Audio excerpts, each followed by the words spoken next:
जिस हिंदी वाक्य के अंत में ता है, ती है, ते है, ता हूं, ठीक है ना, इत्यादि शब्द लगे हों उसे हम लोग बोलेंगे अनिश्चित वर्तमान काल कहते हैं। इनकी पहचान मैं आपको लिखा देता हूं, बढ़िया से लिखिए। पहचान हेडिंग लगाइए, पहचान, आइडेंटिफाई, इसका मतलब होता है पहचान। उसकी क्या पहचान है? आइडेंटिटी कार्ड, आईडी कार्ड गले में लटका कर लोग चलते हैं, मतलब वो किस इंस्टीट्यूट में या किस विभाग में काम कर रहे हैं, वो आपका आइडेंटिटी कार्ड उनकी पहचान बताता है कि कहाँ काम कर रहे, पढ़ रहे हैं, विद्यार्थी हैं कि कोई कर्मचारी हैं, है ना। उनकी पहचान उनका आइडेंटिटी कार्ड बताता है और उससे उनको छुट्टी भी मिलती है। जिस हिंदी वाक्य के अंत में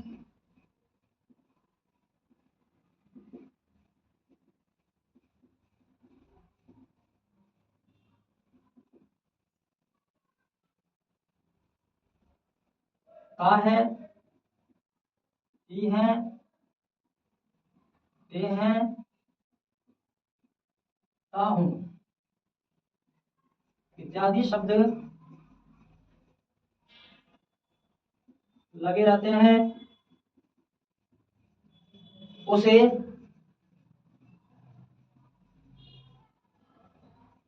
अनिश्चित वर्तमान काल कहते हैं।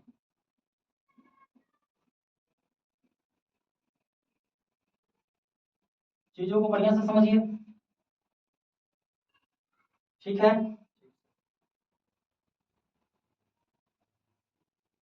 अब इसको शुरू करने से पहले मैं आपको सब्जेक्ट पहले बता देता हूँ, सब्जेक्ट क्या होता है। सब्जेक्ट को हम लोग समझेंगे तो हर चीज समझ लेंगे, ठीक है। चलो भाई सब्जेक्ट को समझिए। आइए, हमारे पास सब्जेक्ट कितने प्रकार के होते हैं? सब्जेक्ट कितने प्रकार के होते हैं? सब्जेक्ट का मतलब क्या होता है, जिसको हम लोग बोलते हैं नेमिंग पार्ट, ठीक है। नेमिंग पार्ट इसको कहते हैं, नेमिंग पार्ट। जहां नेम नाम का बोध हो, नेमिंग पार्ट। नाम का बोध ना हो, प्रोनाउन, तो हो जाएगा आपका नोमिनेटिव पार्ट। क्या हो जाएगा? Subjective part. क्या हो जाएगा? Subjective part. तो सब्जेक्ट का मतलब क्या होता है? कर्ता। क्या होता है? कर्ता। कर्ता का मतलब क्या होगा? करने वाला। क्या करने वाला? करने वाला, ठीक। काम को करने वाला को क्या कहते हैं? कर्ता कहते हैं। सेंटेंस को शुरू करने से पहले आपको चीजों को याद रखना पड़ेगा कि जो कर्ता है वो कर्ता कितने टाइप में आ सकते हैं। कर्ता मैंने बताया सब्जेक्ट और कर्ता होते हैं दो प्रकार के। कितने प्रकार के? दो प्रकार के। तो यहाँ दो प्रकार आप लिखिए और यहाँ पढ़िए पहला प्रकार, जिसमें आपका आएगा सिंगुलर सब्जेक्ट। क्या आएगा? सिंगुलर सब्जेक्ट को हम बोलेंगे एक वचन कर्ता, ठीक है। इसको बोलेंगे सिंगुलर सब्जेक्ट। दूसरा हमारा क्या आता है, जिसको कहेंगे बहुवचन कर्ता। इसको इंग्लिश में प्लूरल सब्जेक्ट। चीजें समझ आ रही हैं? नहीं समझ आ रही हैं? बहुत बढ़िया। चलिए भाई ध्यान दीजिए। सब्जेक्ट कितने टाइप में? दो। कौन कौन से? एक वचन और बहुवचन। जिस सेंटेंस में केवल एक कार्य को करने वाले का बोध हो, किसी कार्य को करने का मतलब हुआ कि एक लोग उस कार्य को कर रहे हैं, एक लोगों का बोध हो रहा है, ठीक है, तो उसको बोलेंगे सिंगुलर सब्जेक्ट कहेंगे। और जिस कार्य को करने में एक से अधिक लोगों का क्या हो, ठीक है, सहयोग हो या ठीक है मत हो या मिलकर के काम कर रहे हैं, उनको बोलेंगे बहुवचन कर्ता। और बहु का मतलब होता है अधिक और एक का मतलब होता है केवल एक। एक वचन, ठीक है, वचन मतलब समझ रहे होंगे आप, नंबर जिसको कहते हैं, नंबर हम पढ़ाएंगे आपको, वचन नंबर, है ना। नंबर आपको मैं पढ़ाऊंगा कि आपके एक वचन में कौन सा आएंगे, ठीक है, बहुवचन में कौन सा आएगा, नंबर्स में पढ़ाऊंगा आपको, है ना, समझ रहे हैं ना। चलिए भाई आगे बढ़ता हूं। एक वचन में कौन कौन से लोग आ सकते हैं, ध्यान से समझिएगा, इसमें कहानी को समझिए, इसके कितने एग्जाम्पल बन सकते हैं, ठीक है। जैसे जितने आपको थर्ड पर्सन के प्रोनाउन है, उस थर्ड पर्सन के प्रोनाउन में कुछ लोग और सभी नाउन, थर्ड पर्सन के प्रोनाउन में कुछ प्रोनाउन और सभी नाउन क्या है, एक वचन है। सभी प्रोनाउन का क्या मतलब हुआ, ही, see, it, they, there, them, ये सब क्या है, थर्ड पर्सन के क्या है, प्रोनाउंस है। तो थर्ड पर्सन के प्रोनाउंस में कुछ लोग एक वचन में और कुछ लोग बहुवचन, कुछ लोग एक वचन में, कुछ लोग बहुवचन। ठीक है, तो यहां समझिए आप कि इनके अंदर कौन कौन लोग आ सकते हैं, जैसे ही, see, it, it is, it has, it was, ठीक है ना। इट डज लगा सकते हैं, इट डू नहीं, इट डज, इट हैड, ठीक है, इट विल, ठीक है, इट शैल नहीं, इट विल बी, ठीक है, इट विल हैव, ये सब यूज कर सकते हैं, है ना। तो ध्यान रखिए कि ही, सी, इट क्या है, ये किसी का नाम नहीं है, जिसको कहते हैं प्रोनाउन, क्या कहते हैं, इसको प्रोनाउन कहते हैं। अब ये तो तीनों प्रोनाउन है भैया, ये तीनों क्या है, प्रोनाउन है। प्रोनाउन का मतलब होता है सर्वनाम। ऐसे शब्द जो संज्ञा के स्थान पे प्रयोग किए जाते हो, ऐसे शब्द जो संज्ञा के स्थान क्या किए जाते हो, प्रयोग किए जाते हो, उसे हम लोग कहते हैं सर्वनाम।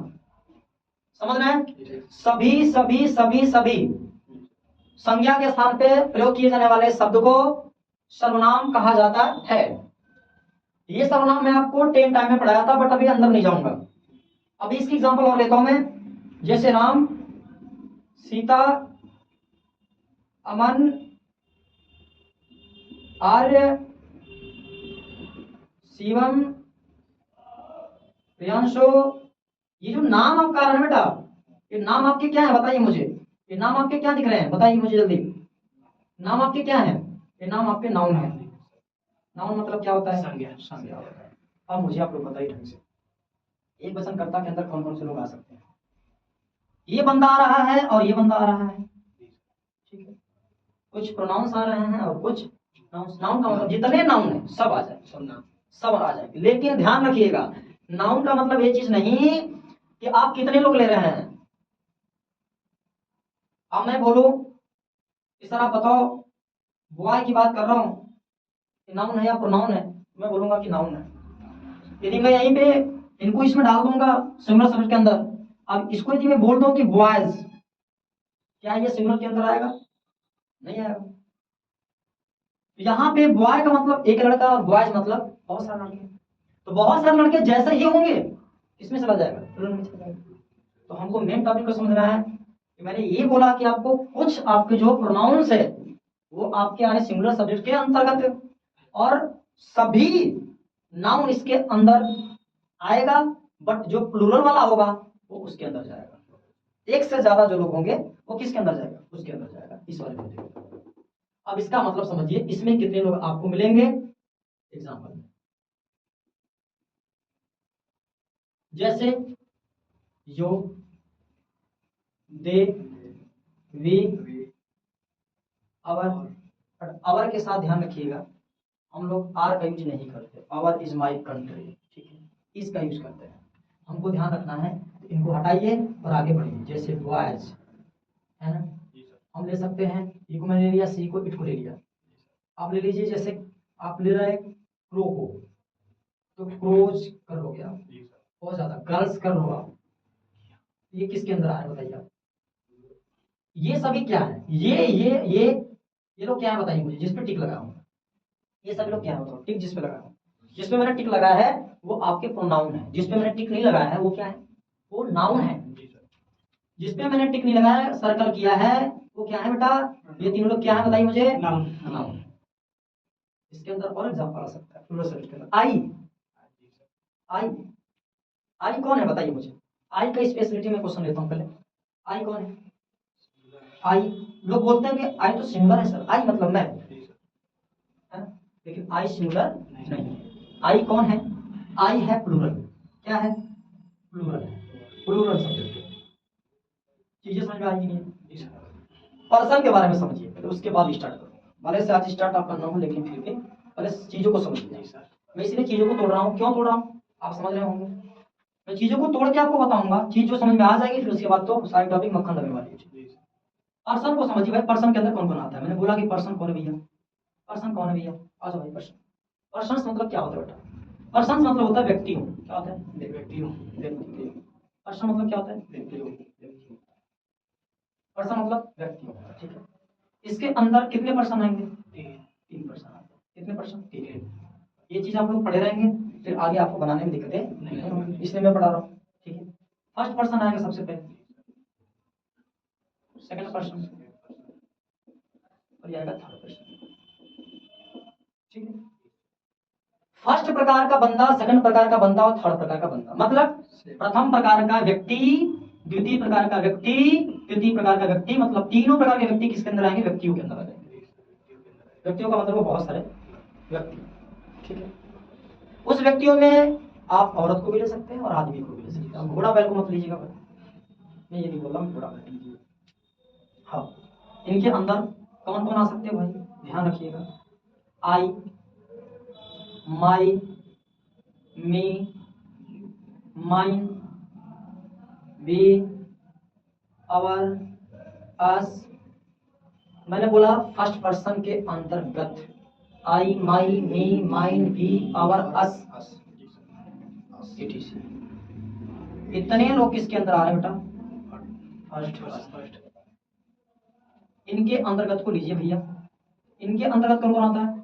यो, योर, योर्स।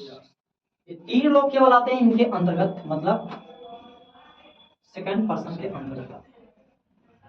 इनकी मैं बात करने जा रहा हूं थर्ड पर्सन। तो इनको जो मैंने पढ़ा है, ध्यान दीजिए, ये किसके अंतर्गत आते हैं? Third person. जितने आपके एग्जाम्पल उसमें दिख रहे हैं, जितने एग्जाम्पल दिख रहे होंगे उसमें से कुछ एग्जाम्पल किसके हैं? फर्स्ट पर्सन है, कुछ सेकंड पर्सन है, और कुछ क्या है? थर्ड पर्सन, ठीक है। ध्यान दीजिए, थर्ड पर्सन के अंदर कौन आएगा? प्रोनाउन के अंदर कौन आएगा भैया? प्रोनाउन के अंदर कौन आएगा? अभी दिया प्रोनाउन के अंदर कौन आएगा? इसी थर्ड पर्सन की बात चल रही है। दे, देयर, ठीक है। दे, देयर, देम, देव, ठीक है। Ram, Sita, Geeta, other name, other name, etc। ये कौन है भैया? ये कौन है? प्रोनाउन। और प्रोनाउन के अंदर कुछ लोग क्या हैं? यहां से बताइए मुझे, ये लोग यहां से क्या हैं? ही, see, it, they, there, them. उसके बाद जो मैंने नाम लिखा है, किसी का नाम हो क्या है? नाउन है, बट उतना जो है मैंने घेरा नहीं हो, क्या है? प्रोनाउन। चीजें समझ में आ रही कि नहीं आ रही बताइए मुझे पहले। तो चीजों, ये तीनों पर्सन क्लियर हो गया? क्लियर हो गया? अच्छा, बहुत बढ़िया। इसमें टॉपिक आपकी लगेगी फर्स्ट, पहली टॉपिक सिंपल। सिंपल लगेगा टेंस। सिंपल सेंटेंस ले लो, टेंस नहीं, सिंपल सेंटेंस, जिसको कहते हैं साधारण वाक्य। अभी सिंपल को आप बोल सकते हो अफर्मेटिव भी, अफर्मेटिव सेंटेंस, या असर्टिव डाल सकते थे, ठीक है। तो इन दोनों का क्या मतलब होता है? साधारण वाक्य। क्या होगा? साधारण वाक्य। क्या होगा? साधारण वाक्य, ठीक है। इसका मैं एक सूत्र दूंगा और आप सारा चीज कर लेंगे, एक सूत्र स्ट्रक्चर, ठीक है। एक सूत्र दूंगा और इसके आधार पे सारा इसके एग्जाम्पल कर लेंगे, कोई दिक्कत नहीं होगा। सिंपल वाले में दो टाइप्स बनेंगे। एक तो मैं बोलूं कि सिंगुलर सब्जेक्ट के लिए मैं बात करने जा रहा हूं, सिंगुलर सब्जेक्ट के लिए बात करने जा रहा हूं, ये सिंगुलर सब्जेक्ट के लिए मैं बात करने जा रहा हूं। जो स्ट्रक्चर बनेगा जो सिंगुलर सब्जेक्ट का उसके लिए बनेगा, ठीक। सब्जेक्ट प्लस वर्ब में यस या es plus object plus full stop, ये रूल है, ठीक है। जो मेरा दूसरा बनेगा स्ट्रक्चर, वो बनेगा किसके लिए? वो बन जाएगा प्लूरल सब्जेक्ट के लिए बनेगा। मैं बताता हूँ, सारी चीजें अच्छे से समझ में आएंगी। Subject plus verb plus object plus का फुल स्टॉप, बस इसमें यस यस नहीं, ठीक है ना। चलिए एग्जांपल ले लो। सबसे पहला एग्जांपल आ जाओ, पहला एग्जांपल आ जाओ।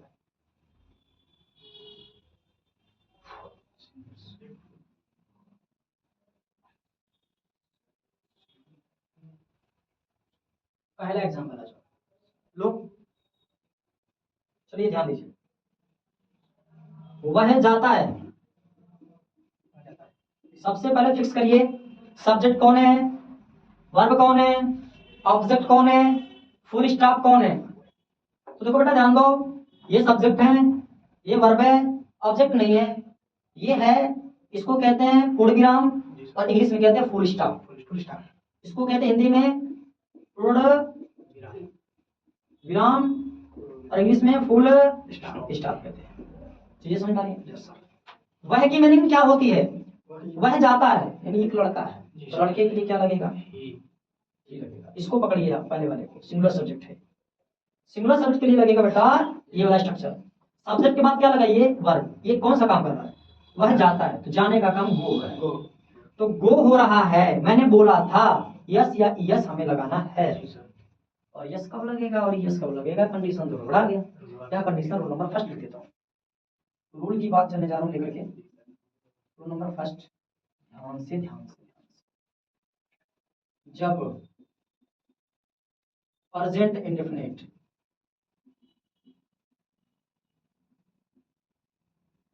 टेंस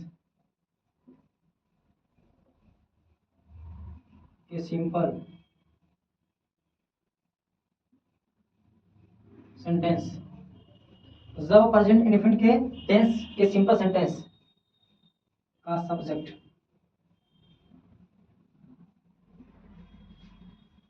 सिंगुलर व क्रिया की वर्ड मीनिंग, कौन सी वर्ड मीनिंग का लास्ट लेटर, लास्ट लेटर मतलब को, लास्ट मतलब अंतिम अक्षर वावेल से शुरू हो, वावेल्स लेटर, वावेल्स लेटर से शुरू हो, तो शुरू हो तो इंग्लिश ट्रांसलेट करते time Hindi to English translate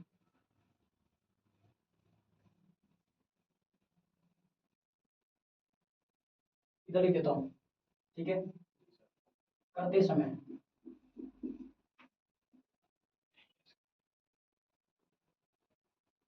yes का प्रयोग करते हैं।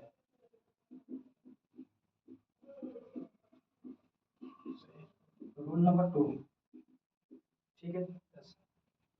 जब लेटर, वर्ब का लेटर, जब वर्ब का अंतिम लेटर, अंतिम अक्षर, अंतिम अक्षर कॉन्सोनेंट हो, लेटर हो तो उसे हिंदी टू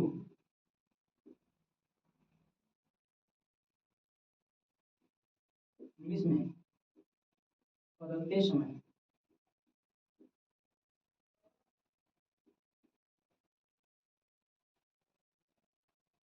यस का प्रयोग करते हैं।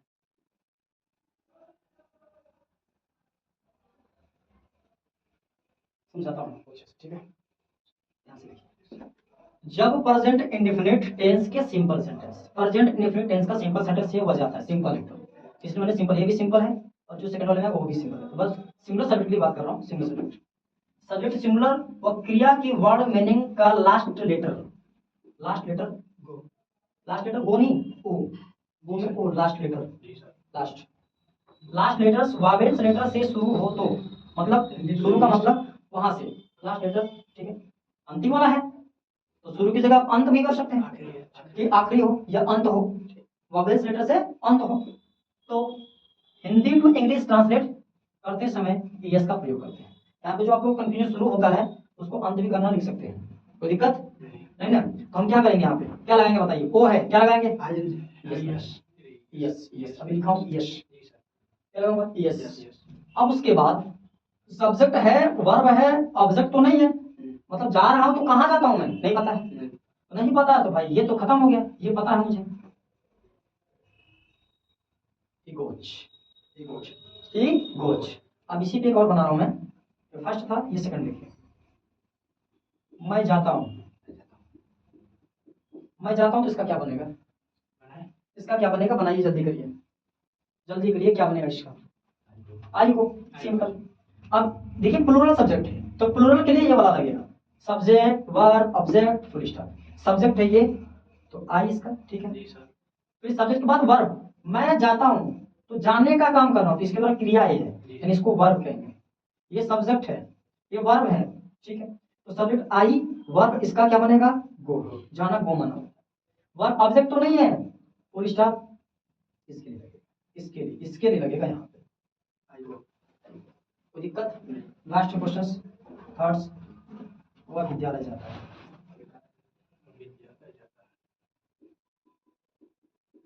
देखिए भैया मैंने इसमें दे दिया आपको, ऑब्जेक्ट भी दे दिया है, वह है सिंगुलर सब्जेक्ट ही, ठीक है।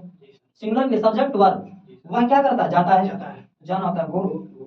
अब ये देखो सिंगुलर है, वर्ब का लास्ट लेटर ओ से अंत हो रहा है, यस लगा है, गोज। अब कहाँ जाता है, विद्यालय। तो विद्यालय क्या हो गया, ऑब्जेक्ट, क्या हो गया, ऑब्जेक्ट। इसको ऑब्जेक्ट आप बोल सकते हैं। ऑब्जेक्ट मतलब क्या होता है, कर्म, कर्म मतलब जो क्रिया कर रहे हैं, जिसके ऊपर काम कर रहे हैं। तो जाने का काम कहाँ कर रहे हैं, विद्यालय को। तो विद्यालय की मैंने क्या बनेगी, जाने का काम हो रहा है तो गोज टू, जहाँ चलने की बात आती है, जाने की बात आती है तो वहाँ क्या लगाएंगे, गो लगाएंगे, मतलब टू लगाएंगे, ठीक। तो ही गोज टू कहाँ, स्कूल, स्कूल लगाएंगे। पूरी चीजें समझ में आई कि नहीं है, जल्दी करिए।